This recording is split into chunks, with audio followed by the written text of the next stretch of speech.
So one of the things that stands out for me immediately is when I see Hierophant in reverse. Hierophant traditionally is about, it's funny I say that, tradition and doing things in a conservative, tried and true way. When this is in reverse, it means that you may be bucking the system. It may mean to like look at things from a different point of view. Maybe try something that you haven't ever tried before. Like if you have an old routine or an old system of doing things or ways that your community and society expect you to do things, this might be a good time to review that and to like depart from tradition. Last month we had a lot of we had the Uranus trine Sun and Moon with the full moon.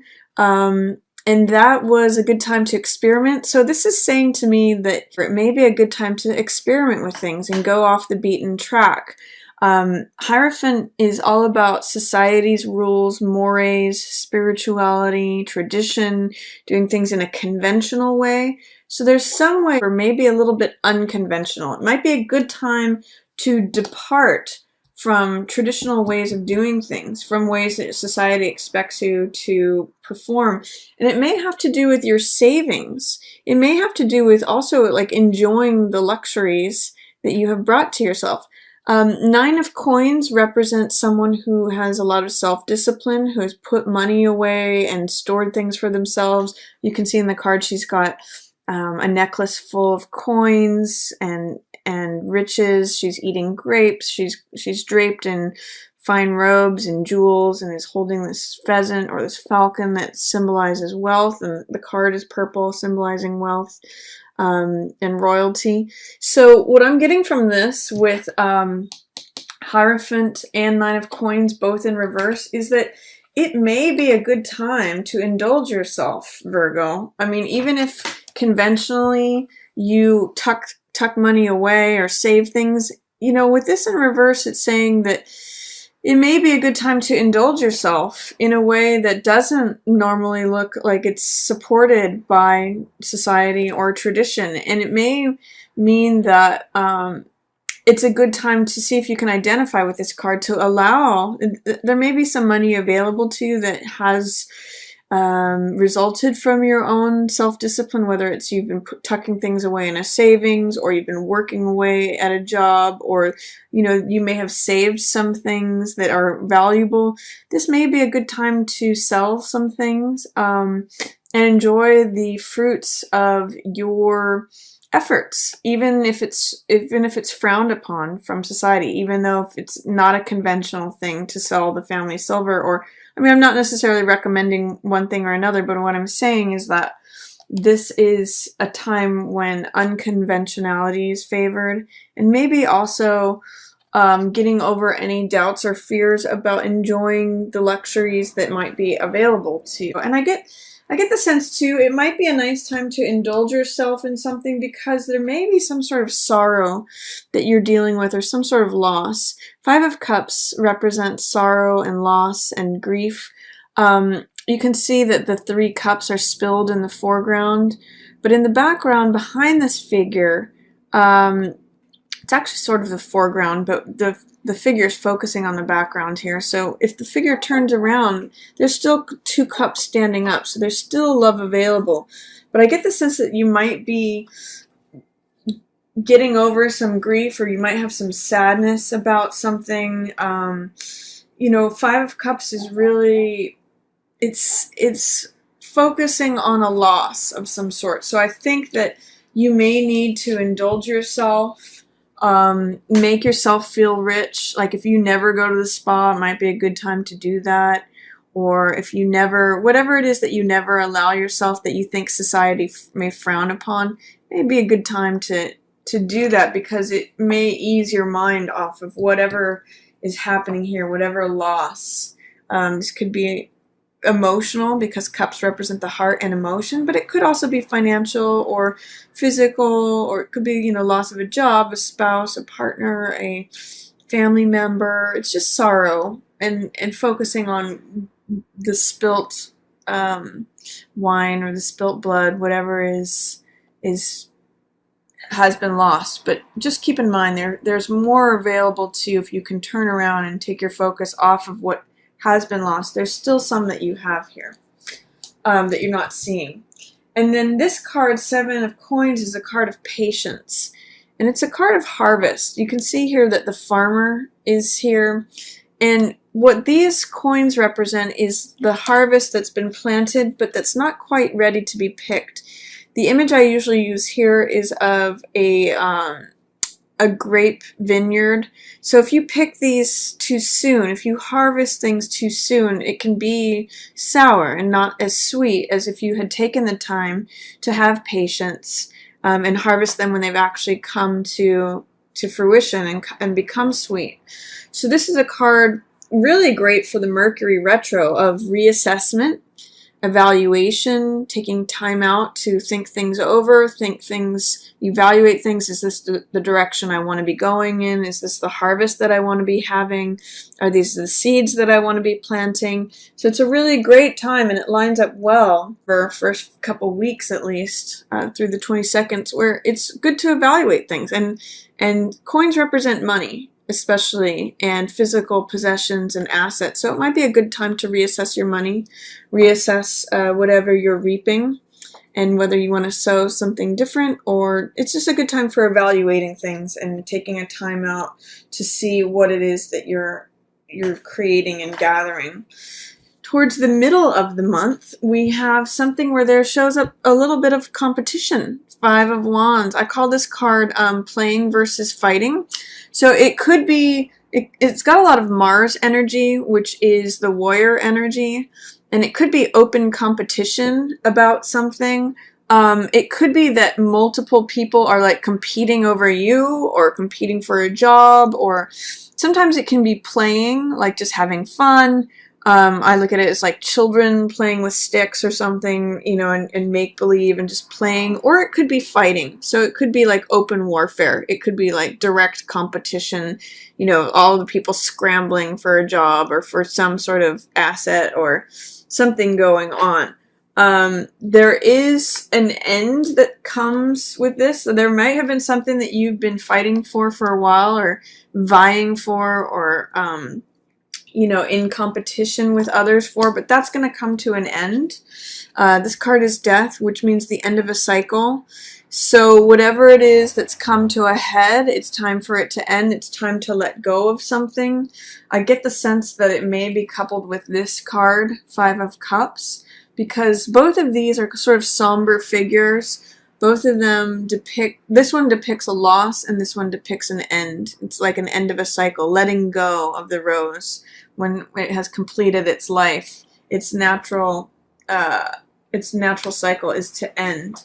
So there's a way in which this card is saying whatever it is that's been going on with this, it's time to let it go. It might be like, sometimes this can just be like problems. This card can represent problems that you've been dealing with, things that are like petty annoyances, things that you just don't want to be working on anymore or dealing with. So that could be just a time to let those things go. Let go of your problems. Let go of what it is that's been kind of holding you back, or let go of this cycle of just feeling frustrated, feeling annoyed. See if you can lighten up and see it as just like playtime. See if you can see it as like just the absurdity of it, or, you know, there's this Buddhist quote that always comes to mind when I see this card, and it says, "Enjoy your problems," because the cycle is ending anyway. And then I see too, in the middle of the month, there's Page of Swords and there's 10 of Wands. And they're both in reverse. So Page of Swords is someone who is very idealistic. Traditionally, it's a younger person. So this could be an air sign, like a Gemini, an Aquarius, or a Libra. And it could be them, if you interact with Gemini, any of the air signs, Gemini, Aquarius, or Libra, it could be them showing up as the young part of themselves. It could be them being very idealistic or very dogmatic. Page of Swords says, I have this one belief and I'm willing to stand up for it. I'm willing to fight for it. It could be someone who's acting like a younger air sign and just saying, I want my way. This is what I believe. This is what I see. This is what I want. So it may be that you're coming to a place, Virgo, where you're feeling tired of that, and I'm looking at these 2 points of the swords, and they're almost like point to point. It's sort of like them being dogmatic, or there's a lot of conviction in this card where they're like convicted towards a particular belief, like this is what I believe, this is what I say, this is what I want, this is what I'm acting upon, this is my one thought, and I dare you to challenge it, is kind of what this Page of Swords says. And Death is saying, nope, I'm done with that. I'm completing that cycle. I will go toe-to-toe with you. So Page of Swords is just sort of being like the younger version of themselves. It may even just be a younger person who's saying, I want it. I want this. This is what I believe. This is how I think. And Death is saying, you know what? You need to stop acting like a child. You need to move on from that. So if that's someone that you're dealing with, there may be an ending of a cycle of dealing with a younger person who is very dogmatic, convicted, or has conviction towards an ideal or the truth that they believe. There may be like toe-to-toe with Death with them middle of the month. And it's interesting because these are both fighting cards. Page of Swords says, I'm willing to stand on the mountaintops and shout my truth, and I'm willing to fight for it. And then Five of Wands is open fighting. So there is a way in which either the fighting is ending or there's going to just be an end to it. Both of these are Wands cards, and Wands represent fire. So there's something of fire. This is a very active card, Five of Wands, and this is a very weary card. Like, this is a card saying, I'm very tired. I've been carrying too much for too long. And the way out of this energy, this card is sometimes called oppression. The way out of this is to put down what is not necessary, to let go of what has been like weighing you down. There's like a fable by Aesop that talks about a donkey that's weighed down by all the sand, and then he steps into a river and lowers into the river and just lets all that sand go. So that's kind of like what the lesson of the Ten of Wands is about. If you've been carrying so much for so long, if you feel overburdened or oppressed, if you feel weary and like your back is going to break from all that you're carrying, I always suggest when this card shows up to find out what you can put down that's no longer necessary, what's yours and what's not yours. You may not feel like because the card's in reverse, there may be some fear or some doubt about the ability to put any of this down, but I want you to take a look at what it is that's not yours. What are you carrying that's not yours? Or what are you carrying that's not necessary, and what can you put down? So especially if it's in regards to a younger or someone who's acting younger air sign, so Gemini, Libra, Aquarius, any of those, if there's something that about them or that you're carrying for them, it might be time to cut that. Death is saying there's the end of that cycle, especially if it's causing you a lot of like aggravation or problems, or just, this is like traffic is the feeling of this. This is like too many people vying for too many resources, competition, aggression, Mars energy, fighting warrior, petty, fighting over a parking space kind of feeling. So see what you can cut out of that, Virgo, that's not yours. That's the middle of the month. And it's a good time just, again, to reassess and review. That's the Seven of Coins energies giving you support here and saying, what is mine? What do I want to evaluate? What's the harvest that I want to walk away with? And Ten of Wands is saying, I've been carrying all this stuff. What can I put down? Even if you may have fear or resistance towards putting something down, look at what's not necessary and see if you can put that down, Virgo. It's going to lighten your load quite a bit. Then at the end of the month, we have, it's funny, you have a lot of like soldier and warrior energy in this whole month. This Nine of Wands is also, you know, a warrior. You can see the helmet that he's wearing. He's the survivor card. Here's another warrior taking time out of battle. That's Four of Swords. You know, King of Swords is another warrior, but he's a logical, thinking, reasonable, truth-seeking person. And he's going head-to-head with this Page of Cups, which is also a soldier, but he's more of like a messenger. He's not necessarily, he's more of a lover than a fighter.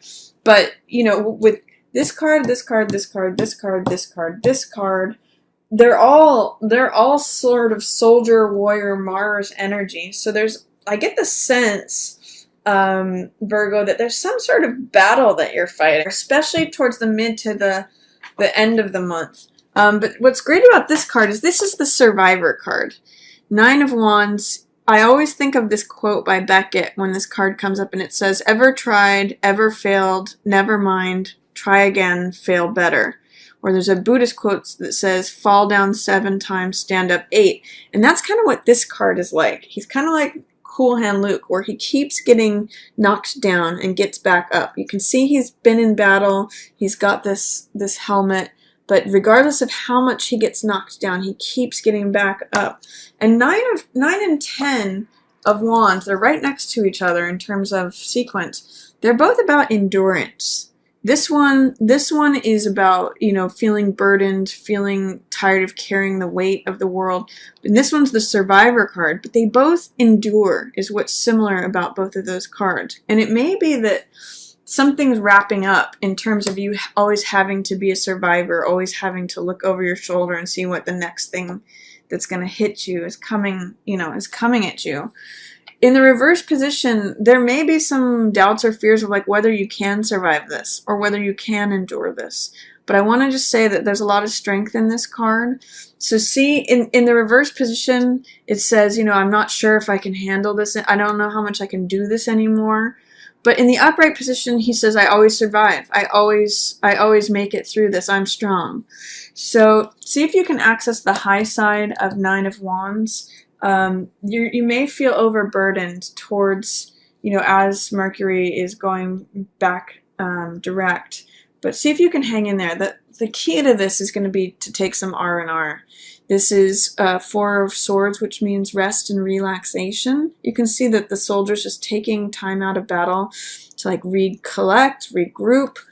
All of this, you know, the majority is about rethinking things, taking time out, recollecting. So this is a really good card to have right when Mercury is going direct. It's sort of like saying, what have you gained from this whole rest and relaxation period, this review period? It's not necessarily about taking action, but it's more about like rethinking things, collecting your strength to go forward again, to finish up old projects, to take a time out of battle, to like fight another day. This card is just really about rest, recuperation, relaxation. A lot of the same themes as the Mercury retrograde, you know, reassess, review, replan, but this one's especially about resting and gaining strength.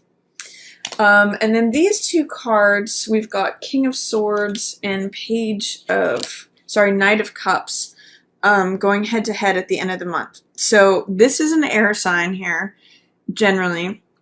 Excuse me, I'm just going to get a drink of water. So normally King of Swords represents an air sign. So again, Aquarius, Gemini, or Libra. And the Knight of Cups represents a water sign. So Pisces, Cancer, or Scorpio. The sense I'm seeing like a head-to-head with these two. There's some way in which they're facing off. Now, normally Knight of Cups is a messenger of the heart, someone who wears their heart on the sleeve. You know, it can be like a declaration of love. It can be someone who's got a message from the heart to share. But King of Swords is a very logical, very reasonable, very truth-oriented person. Sometimes I call him like King Solomon card because he always makes, rational, wise, experienced decisions based on knowledge. In the reverse position, what I'm seeing with these two is that it's sort of like head versus the heart. There may be someone, and I'm getting the sense, this Page of Swords and this King of Swords can be related. It could be father-son. It could be the younger side of the air sign and the older side of the air sign. In the reverse position, King of Swords is sort of like the expert who doesn't want to hear anything else. It can kind of be like, someone who's overly intellectual and rational and has no concept of heart energy, which this younger person does, this knight. So it could be, I'm seeing head versus the heart. Air sign stuff versus water sign stuff, so swords versus cups, which is basically like the mental realm versus the heart realm. So there's some struggle. This could be literal between a water sign and an air sign, especially if this person is in a position of authority or they're older and this is a younger person. Or it could be like the more experienced version of yourself that wants to go according to rationality, experience, wisdom, and knowledge, and sort of this younger, heart-centered person who's more like, this is what I really feel on the inside. This is what I want to express, but this is what my mind is saying, I should do. And there may be some sort of conflict because they're in reverse together. There may be some doubt or fear or reluctance to share what's going on or to confront that. There's some way in which there is a conflict between head and heart at the end of the month. So what I'll say too is I just think it's a good time to focus. This card, as you can see, is in the upright position, so it will be a good time to do some rest and relaxation, to literally gather your thoughts. That swords represent thoughts, so gather your thoughts, gather your review of things that you're either completing or reassessing, reevaluating. You, Virgo, are ruled by Mercury, and so this Mercury retro, it kind of affects you in a strong way. And Mercury is the messenger card. It is the card of, quicksilver thinking, intellectualism, messages, information, all of that, technology. So the sense I get with the end of the month, with all these in reverse, is if you have issues, especially with head versus heart kind of things, or feeling like you don't know if you can endure it, if you can handle what's going on, take some time to collect your thoughts, take some time to regroup, take some time to just take time out of the battle and really just think over what has happened for the majority. It's a really good time to just reassess, all those words: relax, recuperation, reevaluate, reflect, and collect some information that way, as well as just finishing up old business. So that's my reading for you, Virgo. I hope you enjoyed it. And as always, thanks for watching. Yours in the stars.